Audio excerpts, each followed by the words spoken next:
Long before the first ships from Europe reached the distant shores of tropical Africa, a powerful and peaceful network of trade already existed. It was a vast commercial system whose markets and links by land and sea stretched as far as India and China. Its African heart lay far from the coast, here in the great medieval empire of Mali. Today, Mali is among the poorest countries in the world, but 600 years ago it was a land of wealth and comfort. This is Jenne, still a flourishing market town, but once a commercial center of far-ranging importance. Jenne guaranteed the prosperity of a great regional system, attracting camel caravans which brought merchandise from all points of the compass. The reason is explained in a single word. This was an economy based on gold. And that gold is much in evidence even today.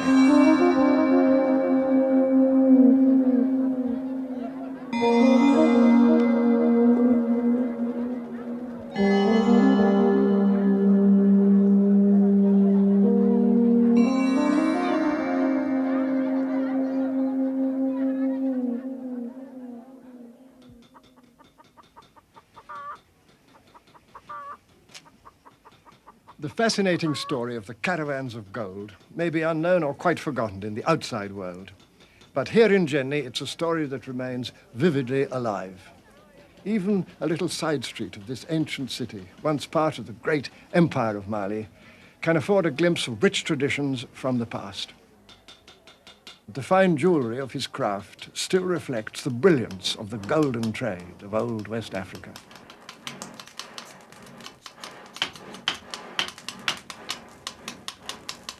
The smith usually works from quantities of gold dust, melted in a crucible, and then fashioned by skillful beating into shapes long hallowed by tradition.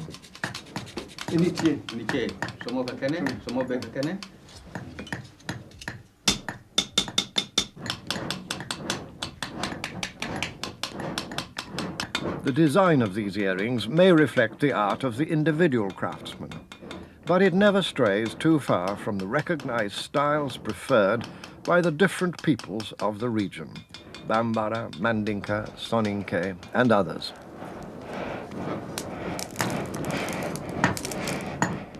Each of these peoples has its own distinctive jewelry. The size, rather than the style, gives an indication of a person's standing. Here, gold has always been used as much for display as for a standard of wealth.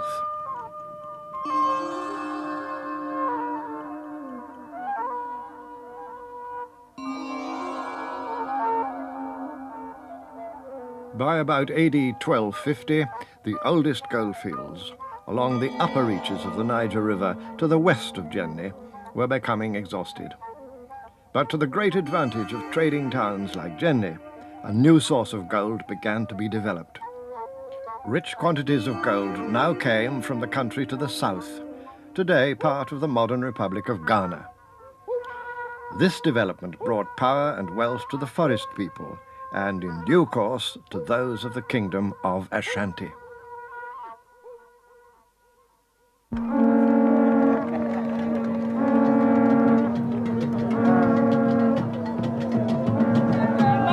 Even today, King Opoku-Ware, traditional ruler of Ashanti, can still display the glittering opulence which so astonished the first Europeans who visited this kingdom, founded 3 centuries ago.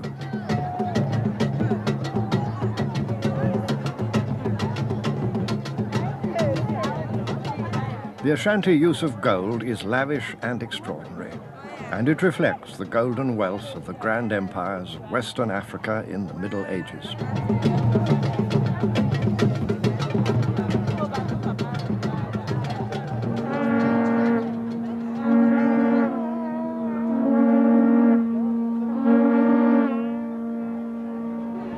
More than 900 years ago, a North African historian described the royal court and ceremonial of that distant time in the empire of ancient Ghana, almost as though he were describing King Opoku-Ware of today. The king adorns himself like a woman, wearing necklaces and bracelets of gold. Behind him stand pages holding shields and swords decorated with gold, and on his right are the sons of the subordinate kings of his country, all wearing splendid garments and their hair plaited with gold.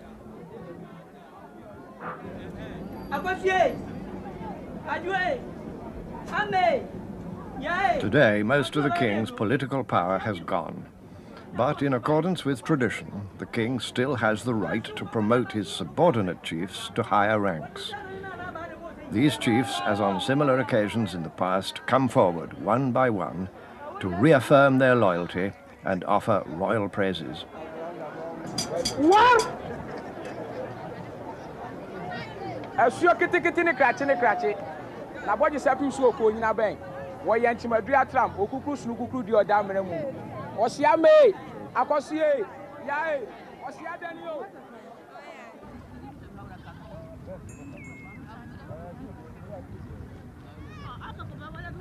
Ashanti power rested on farming prosperity and military strength, but its gold had long attained a far wider influence.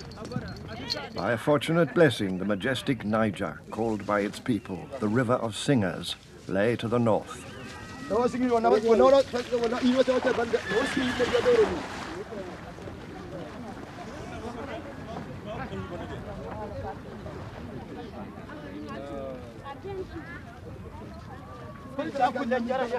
A learned Egyptian visitor of the 14th century described this great trading region as 4 months of travel long and 4 months wide.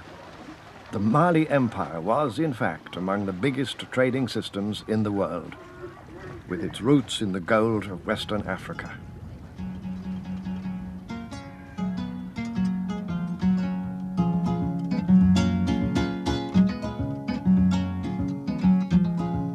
From the markets of the Upper Niger to those of Hausaland and Bornu, a distance wider than Western Europe, the Niger still carries a daily traffic whose style and tones speak for an ancient stability and peace.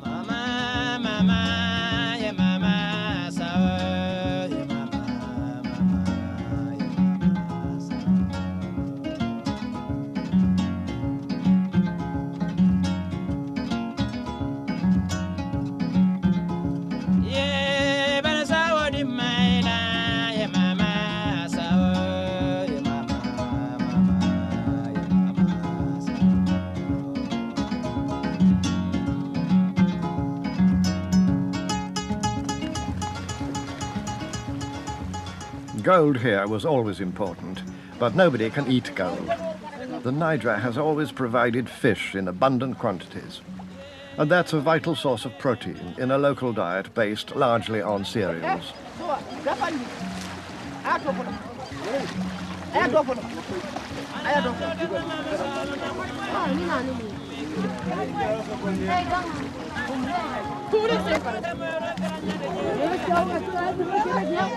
With no means of refrigeration in this hot climate, immediate drying or smoking of the fish has been essential, if they're to be kept for any length of time.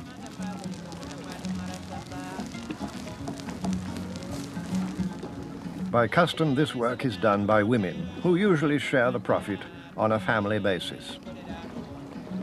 Smoke-dried fish is carried and sold to towns and villages far from the river itself.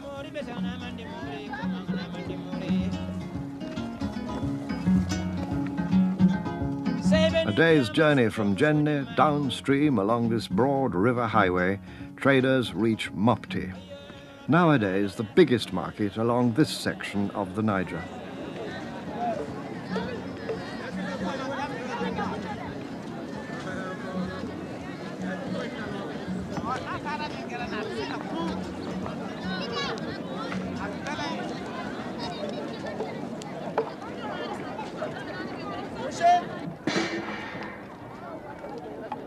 I've come to this port on the great inland waterway of West Africa, the River Niger, more than 1,000 miles from the sea, because it's always been a vital artery of trade.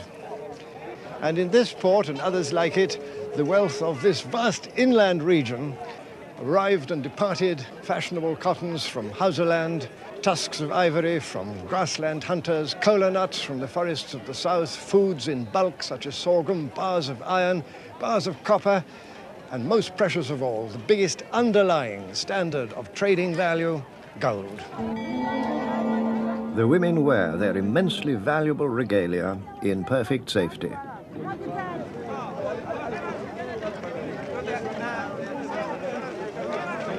It seems that this sense of security is by no means new. A famous traveller of the 14th century visited the Empire of Mali when it was still at the height of its prosperity and recorded this in his memoirs. Of all peoples, the Negroes are those who most abhor injustice. There is complete and general safety throughout the land.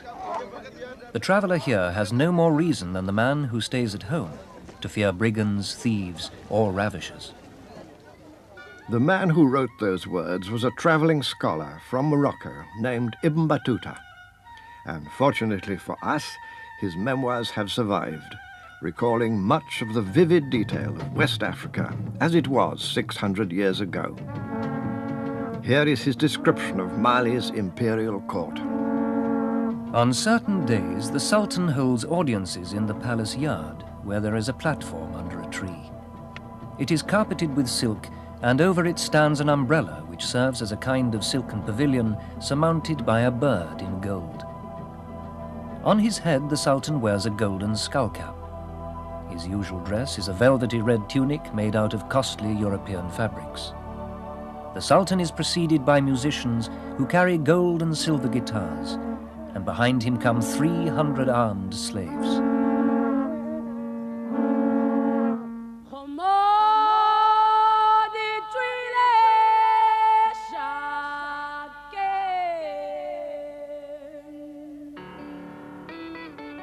The wide prosperity of the West African interior called for a unifying form of government, and that was provided through almost 1,000 years by the old empires, ancient Ghana, then Mali, and then Songhai and Bornu. These old empires ensured a widely accepted stability and peace.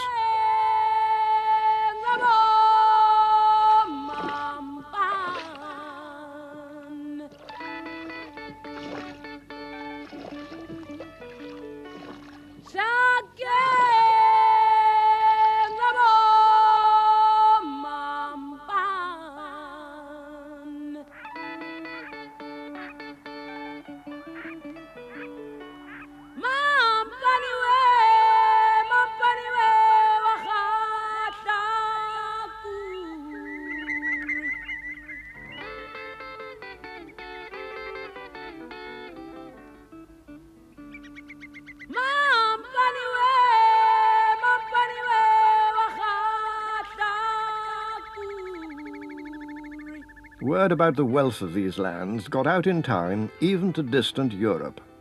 A famous Spanish map of 1375 portrayed the source and controller of that wealth.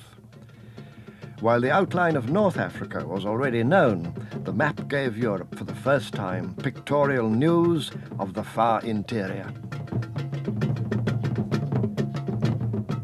Beneath the desert wastes of the Sahara, in the middle of the Empire of Mali, the map showed the figure of a Berber camel rider, who might almost be Ibn Battuta himself. He's shown approaching the mighty lord of Mali, seated on his throne and holding aloft a splendid orb of gold. This emperor was rumored to be the wealthiest man on the face of the earth.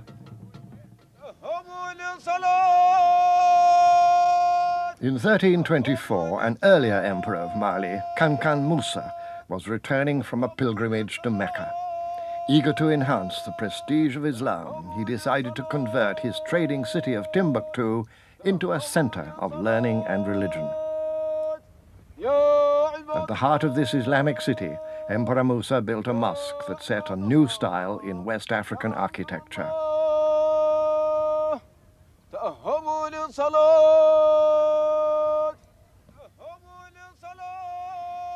It was the beginning of Timbuktu's wide and well-deserved reputation as a focus of African scholarship, teaching Islamic law and politics as well as theology.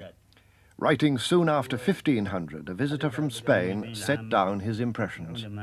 In Timbuktu, there are numerous judges and learned men, all well supported by the ruler of the city. Many handwritten books from North Africa are sold here, and there is more profit to be had from this book trade than from any other branch of commerce.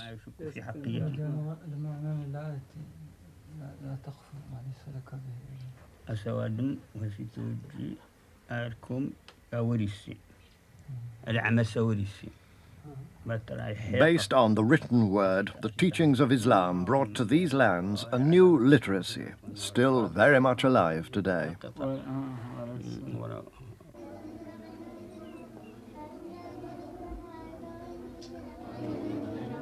Like Muslim children everywhere, these youngsters have to learn the Quran by heart. But they must do it in Arabic, a language that's not their own.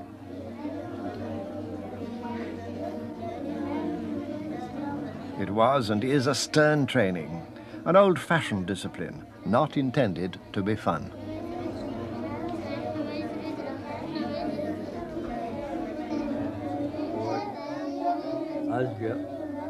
Islam exercised a profound and permanent effect on West African life.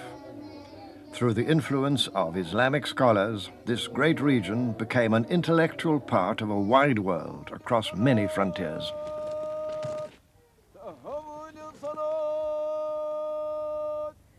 At heart, the teachings of the Prophet were a code of strict moral behavior, a set of rules to help men govern their personal, inner lives. But Islam also had its public face. Rules were established for credit and pricing, all of which led to more efficient ways of organizing trade. There's not much business here any longer, but Timbuktu, after about 1300 AD, became and remained a market town of widespread fame. To this northernmost point on the River Niger, goods came up from Jenne, and here merchants and dealers from every neighboring country got together with the Berber traders who made the voyage across the great desert.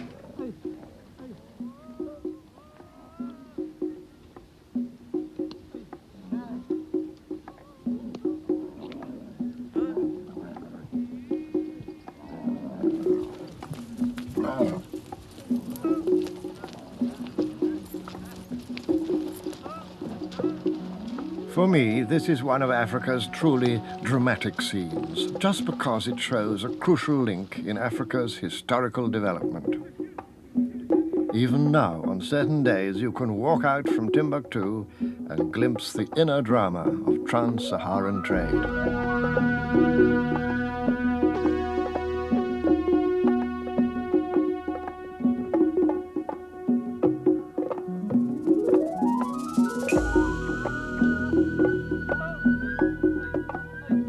On this day, these Tuareg Berbers who operate the camel caravans are bringing a load of salt southwards from the surface mines at Taoudeni, 500 miles to the north, a journey of 21 days each way.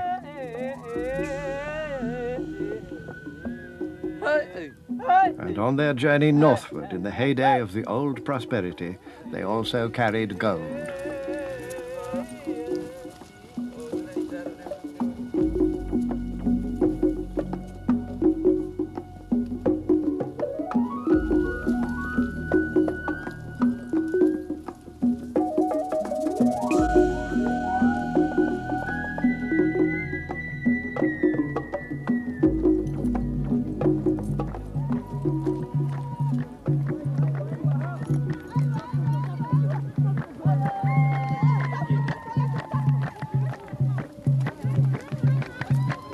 The arrival of the caravan will be greeted with music and dancing.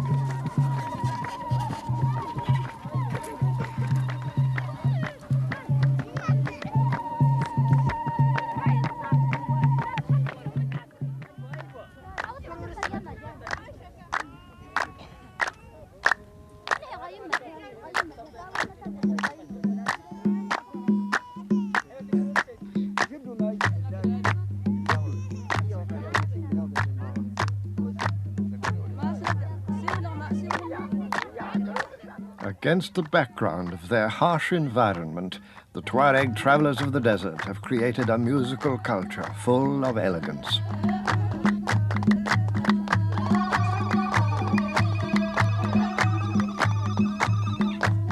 The caravan's arrival is an occasion for these Tuareg people to celebrate their skill in mastering the relentless trails of the Sahara.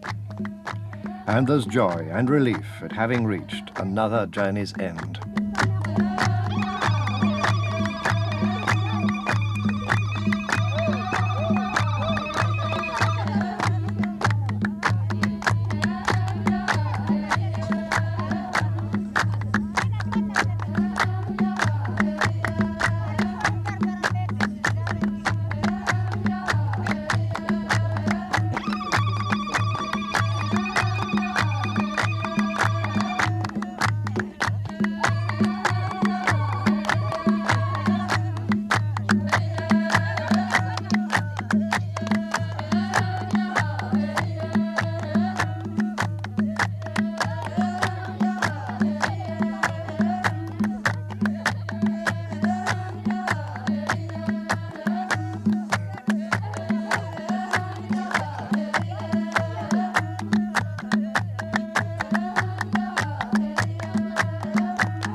Here I'm some way out beyond the edge of the southern shore of this vast ocean of sand, the Sahara Desert.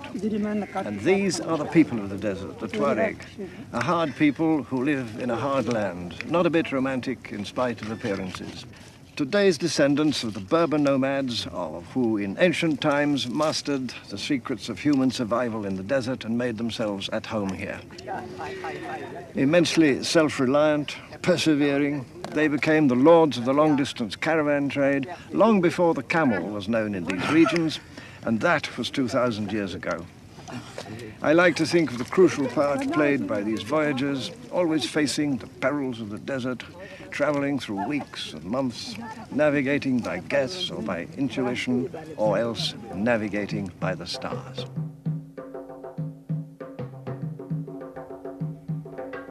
"60 days of riding and walking were needed to cross the Sahara, a daily average of about 25 miles between the ports of the opposing shores. Several main routes led from oasis to oasis. Some went through the Western Sahara, others crossed further east, but the eventual destination was Cairo.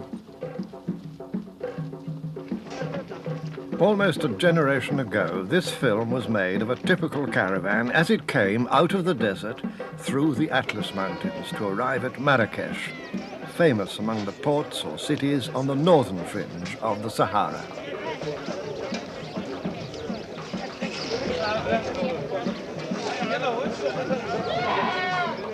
In these Berber towns throughout the Middle Ages, the gold of West Africa set the monetary standard for long-distance commerce and provided the substance of their riches.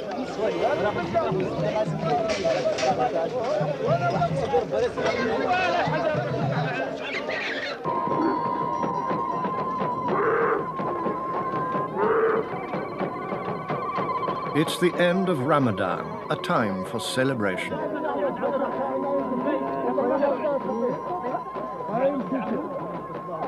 Frequently on the move, these people of the tent, as they like to call themselves, have always controlled the trading routes through North Africa. And long ago, their power and influence were greater still, for their kings and governments ruled a brilliant Islamic civilization in Spain for several hundred years.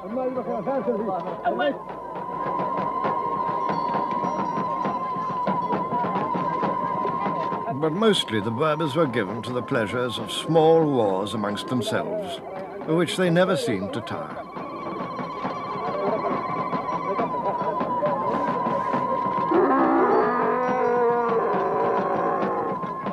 While Berber clans could unite with each other against an external enemy, strong local loyalties and rivalries usually divided them.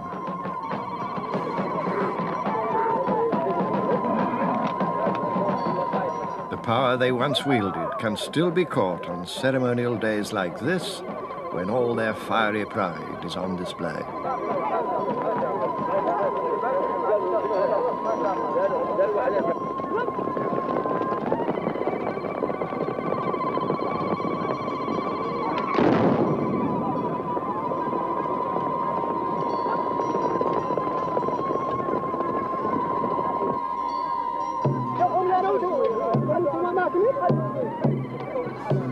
Throughout the Middle Ages, fierce and fast-moving Berber warriors of various clans monopolized all movement of goods across the Sahara. Without them, the intricate trading networks of northern Africa would have withered in the sun. These men were the lords of the desert, and their influence reached from Timbuktu to the proud gates of Cairo.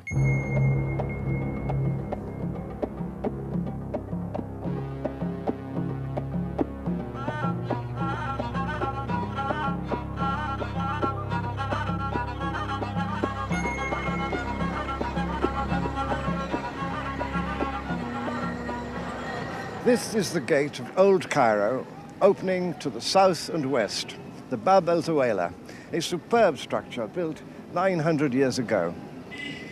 Through its majestic portals, century after century, came traders and travelers, generals, even kings from West Africa, North Africa, from Muslim Spain, and sometimes from the countries of Christian Europe. The whole international system of trade of those days, reaching as it did from the Atlantic to the Sea of China, had its heart and center here in Old Cairo.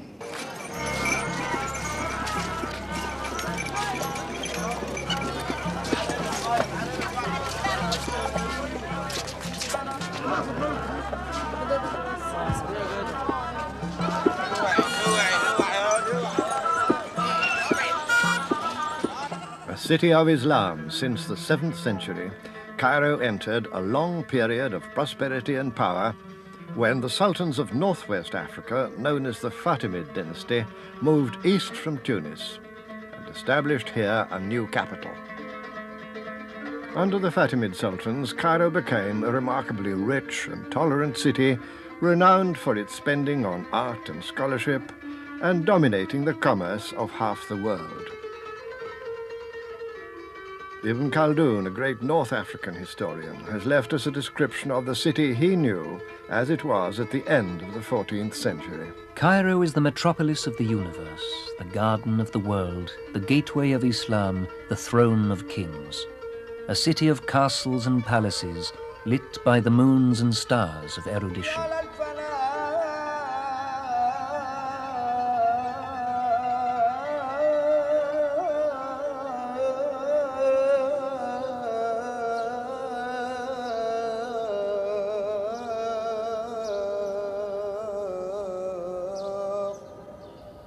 And all this grand structure of learning and devotion was underpinned and its credit upheld by a monetary standard of coins minted in African gold.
For years, the most important coin remained the Almoravid or Berber dinar of northwest Africa.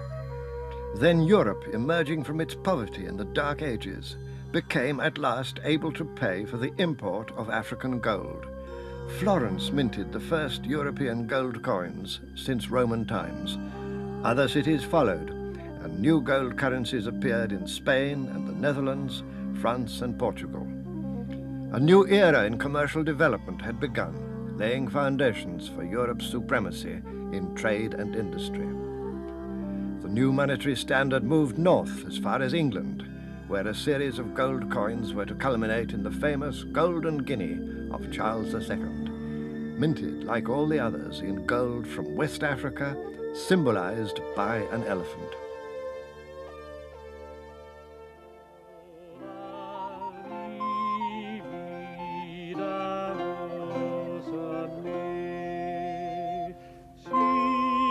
Europe depended on Africa for its monetary stability in a trading partnership which we can see reflected in the grand flowering of Renaissance culture. However different they might be in their history and appearance, black people are depicted in these great works of art as the natural equals of white people. This had been the attitude of the Greeks and Romans, and still, for a time at least, it remained the attitude of Europe.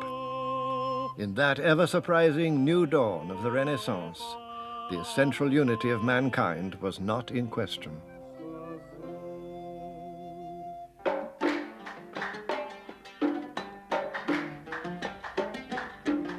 But African trading links reached far beyond Europe. To the east of Cairo lay the great sea routes to India and China. The sailing rig in use today has changed very little since the great trading days of the past. East African sailors were tacking their ships against the wind up to an angle of 35 degrees long before Europeans had learned the necessary technique. The Africans who manned and still man these vessels are the Swahili, a coastal people who speak their own African language.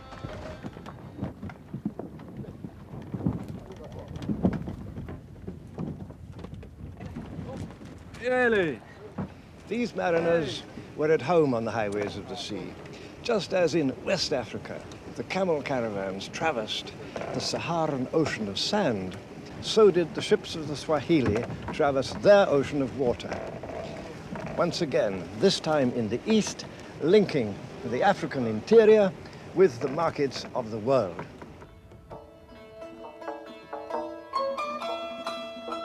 This is Lamu, a charming little town on the northern coast of Kenya. It was the destination of many of the ships coming down from the Red Sea, the Persian Gulf, and some from as far away as India and even China.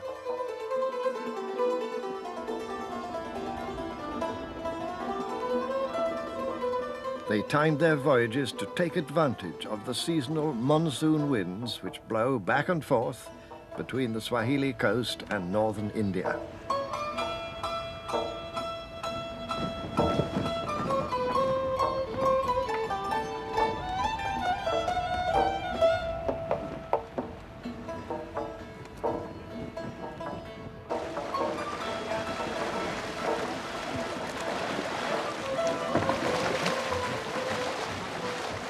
The ships brought with them not only goods for sale, but a wide range of ideas and beliefs. The most influential of these came from the lands of Islam to the north. And it was not long before the majority of Swahili had accepted Islam.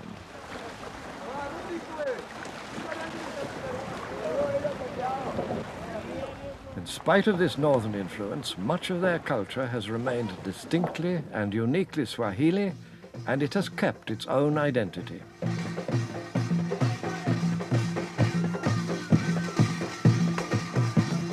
This traditional stick dance is a kind of ballet, but it's also an occasion for individual challenge.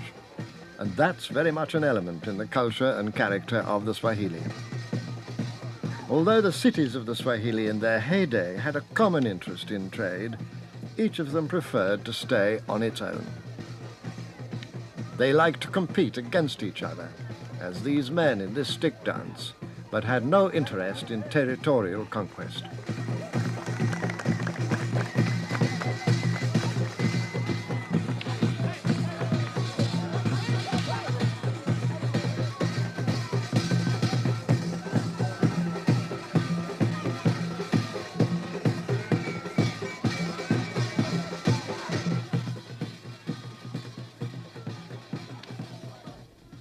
Lamu was just one of many Swahili towns, built in coral stone all the way along the coast from Somalia down to Mozambique.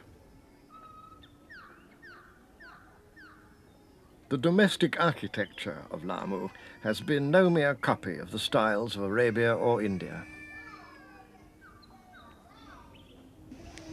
From the outside of a traditional Swahili house, there's really nothing to see except a blank wall and a porch with benches for receiving guests. And even when the handsome front doors are opened, there's still only a blank wall behind them. But once inside, it's a very different story.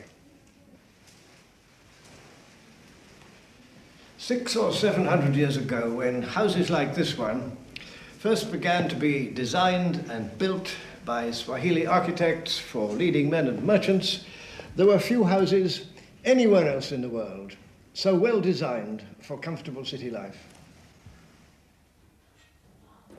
This particular house dates from the early 18th century, but much older examples of Swahili domestic architecture not only demonstrated a unique construction and embellishment, but were built to a high standard of what we now call modern conveniences. While the inhabitants of London in Elizabethan times were emptying chamber pots out of the window, Swahili residents of Lamu who could afford such a house as this enjoyed the luxury of good internal sanitation.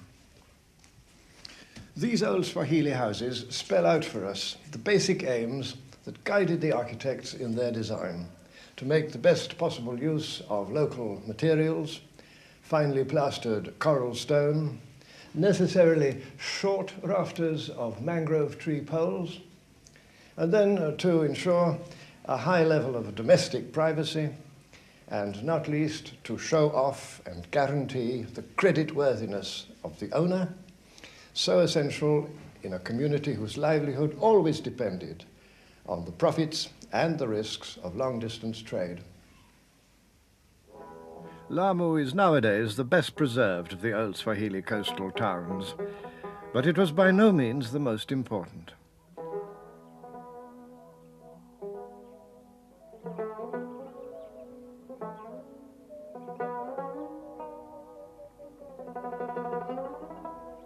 Through excavation or analysis of graveyards such as this one, archaeologists have identified more than 50 Swahili towns, all constructed in the same coral stone, a stone which can be readily worked beneath the surface of the ocean, but then takes on a permanent toughness and durability soon after being exposed to the air and sun. And here is one of the best surviving examples of the pillar graves unique to this Swahili coast. And there are, as you see, fine pieces of porcelain from China embedded in this African tomb. Such plates and bowls from ancient China are pointers to the involvement of Africa in the far-reaching networks of Eastern trade long before the coming of the Europeans. Even more striking evidence is provided by this Chinese painting of an African giraffe, dating from the year 1414. The giraffe was sent as a gift to the Chinese emperor from one of the cities of the Swahili. Looking rather indignant, it must have endured a voyage of many months. The Swahili cities were built at short distances from each other all down the long East African coastline. The southernmost of them was the chief point which linked the Indian Ocean traders with the gold-producing region of the southern African interior.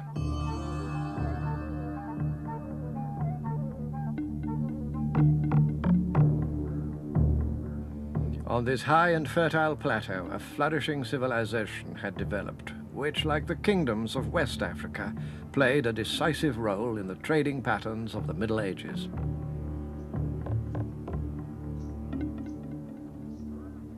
And here on these temperate grasslands, a unique culture, emerging in about the 12th century, reached its climax in the splendid buildings which are known today as Great Zimbabwe.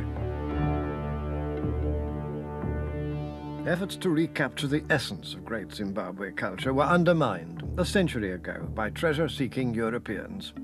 They came up from South Africa and ransacked this place for gold and jewelry soon after they discovered it. A few pieces escaped the looters, all made from local gold, mined extensively in the area from about the year 800. But perhaps even more surprising are some of the objects found here for which Zimbabwe gold was traded. Delicate ornaments brought across the ocean from China and India. It's evidence like this which has helped historians and archaeologists to piece together the whole great story of long-distance trade. That trade had its source in the Zimbabwe cultures of Inner Africa, which possessed the skills as well as the wealth to build powerful monuments. On these massive walls, overlooking the entire area, stood sacred bird carvings in stone. They were associated with oracles that were thought to speak for the gods.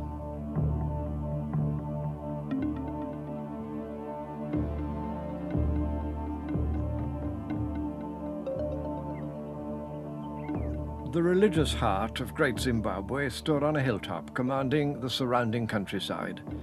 In the valley below, the king had his royal residence. All this activity called for a strong central government, and that government was formed by their king and council, who ruled from here through lesser kings and governors in a wide territory across the vast central plateau of southern Africa.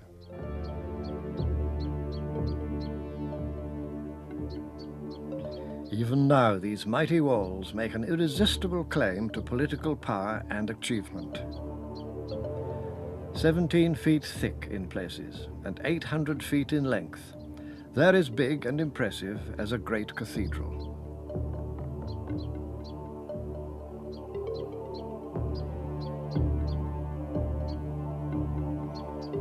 Far too impressive, as it turned out, for the white settlers of later years. They refused to believe that this could have been the work of Africans, or that these very Africans had a trading network which stretched right across the known world.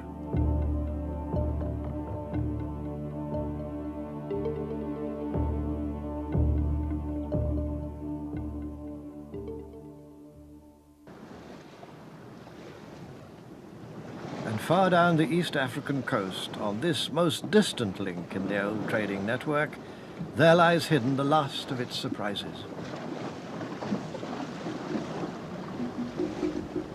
On a long voyage southward, the traders pursued their route far beyond Zanzibar.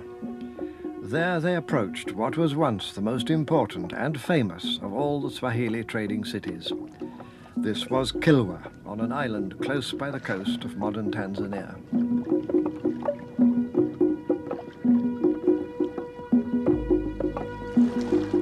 It's hard to get here, for Kilwa remains quite untouched by the modern world. This is still the only means of approach to one of the most intriguing historical sites in the whole of Africa.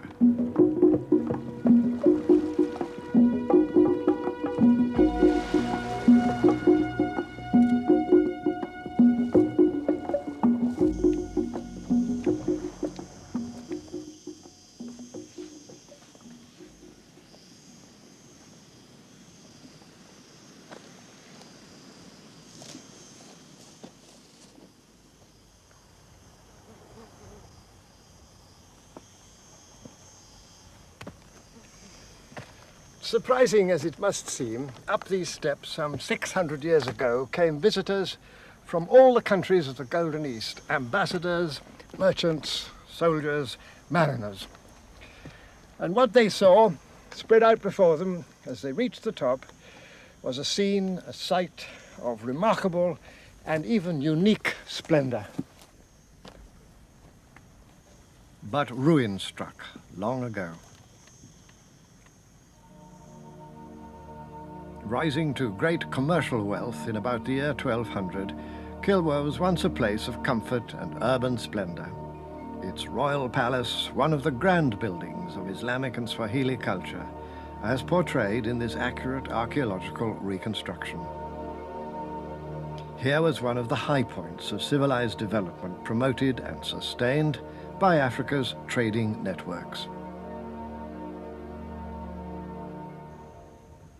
Placed on the edge of the ocean skyline, Kilwa was much admired by our old traveling companion, Ibn Battuta.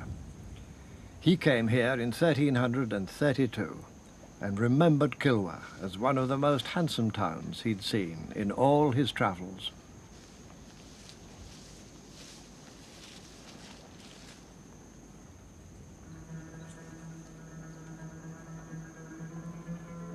This once splendid mosque remains, even in partial ruin, a most impressive religious monument.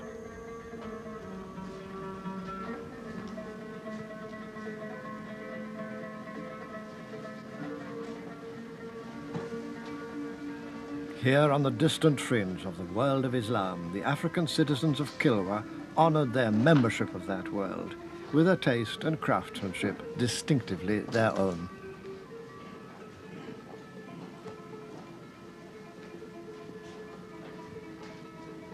Founded in the 12th century, the mosque was much enlarged in the 15th, when a patriotic citizen spent 1,000 gold dinars on improvements.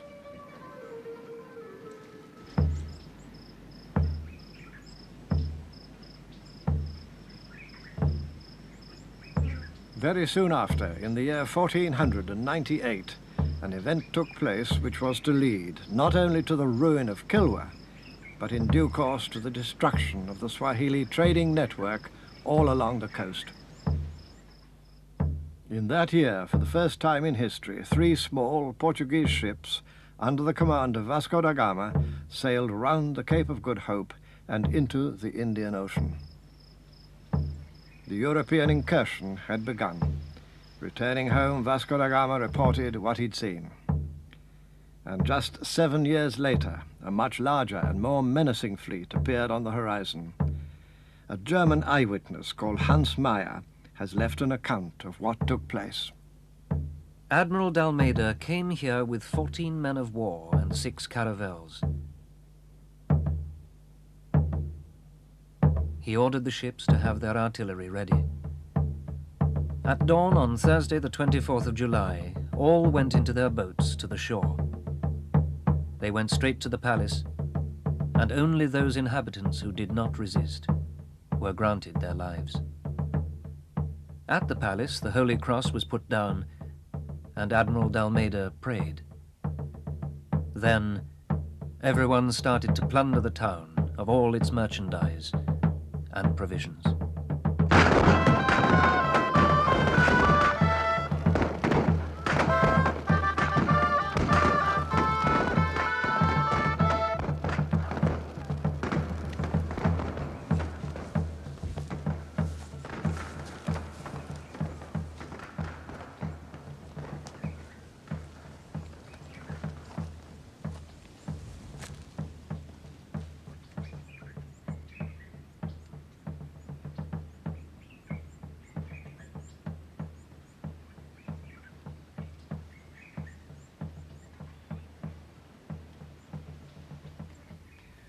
The sack of Kilwa by the Portuguese in 1505 marked a turning point in the history of the whole East African coast. For the Portuguese, and after them the Dutch, the English, the French, seized the Indian Ocean trade and turned it to their own benefit. The old Swahili cities of coral stone, which had depended on that trade and now lost it, fell into decay. Indeed, Africa had now to suffer a long period of destructive conflict and confrontation begun by the outside world, and this would continue until these old splendors of the African past were all but forgotten.